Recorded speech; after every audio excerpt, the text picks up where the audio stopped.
And there are two people in your life, you must be very careful how you deal with them. It doesn't matter how gifted and anointed and blessed you might be. You have to be careful of two people in your life. One is your biological father, because your biological father tells you your history, where you've come from. The second is your spiritual father. Your spiritual father shows you your future, where you are going, and directs you.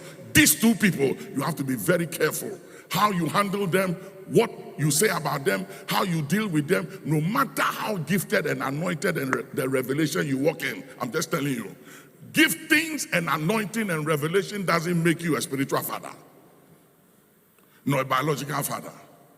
It doesn't matter how much wealth you have. You can never become a father and make your father a son, whether spiritually or physically. It can't happen. You can't change it. It is what it is. And it's time that people begin to understand implications. Because I see a lot of gifted people, anointed people, and they think their gift and the anointing is okay, and that they can do anything and get away with it. You are joking. It's just a matter of time. I remember when I began, I was very successful in Ghana as the first charismatic church. And I was having problem with my spiritual father, Archbishop Idahosa of blessed memory. Ora Robert came to Ghana. We filled the stadium during those days. Huge. Inside, everywhere was packed. It got into my head. When I saw the numbers, it got into my head. I was very young at that time. And so when Ora Robert went back to America, he did a newsletter. And in the newsletter, he said that action was one of the branches of Archbishop Benson Idahosa. One of my young pastors saw that and said, it's wrong. You have to put a disclaimer on it. He's your spiritual father, but your church is not for him. I was very stupid, because if he's my spiritual father, he trained me. What is wrong if he claims that my church is his? Anyway, so I wrote to Ora Robert to change that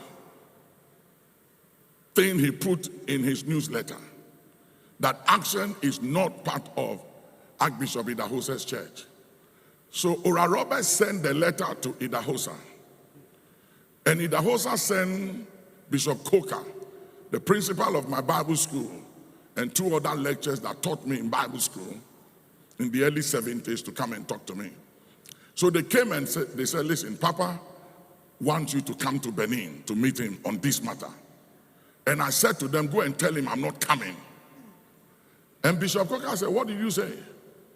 You are not coming? And he said, Nicholas, do you know the implications of what you just said? And I said, I don't care. I was the only charismatic church. Everybody came to my church. We were huge. I had the numbers. And so, for whatever reason, I dishonored the old man. So they went back to tell him that Nicholas said he wasn't coming. And he sent me a letter and said, Nicholas, now that you think you have arrived and you don't need me anymore, I'm officially releasing you to cover yourself and your family henceforth. And I have no dealings to do with you whatsoever. Before them, anytime I had a dream when I was young and I was battling and confronting things, every time I would see the old man appear and he would join me in the battle, and I always had the upper hand. From that day, when I received that letter, I never saw him in my dreams anymore. And I remember I took the letter and I burned the letter. And I said, I don't care who you are, you have no power over me. We are all anointed by God. So foolish. Because I was very powerful at that time. This time, I'm still anointed, but I attach a lot of wisdom now than then.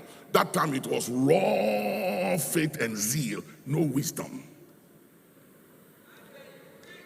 Immediately after that, I started having some challenges with the then president, national security problems everywhere.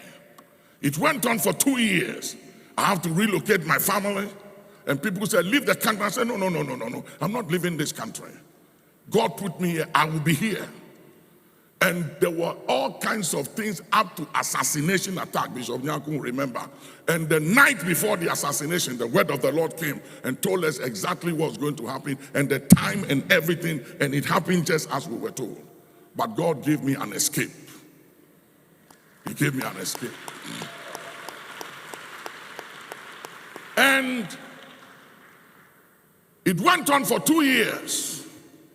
I talked to my auntie Melly Grant and so many people, Justice Annan, and so many others to intervene with the President Rawlings, to try and hear my side because nobody will hear me.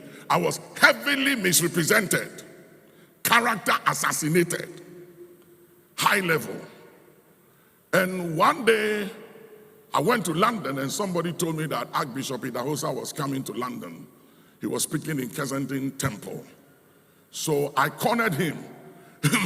And when he stepped out of the car coming in, I fell on the ground and I said, mercy, mercy, mercy. Somebody scream, mercy. And you know what he said?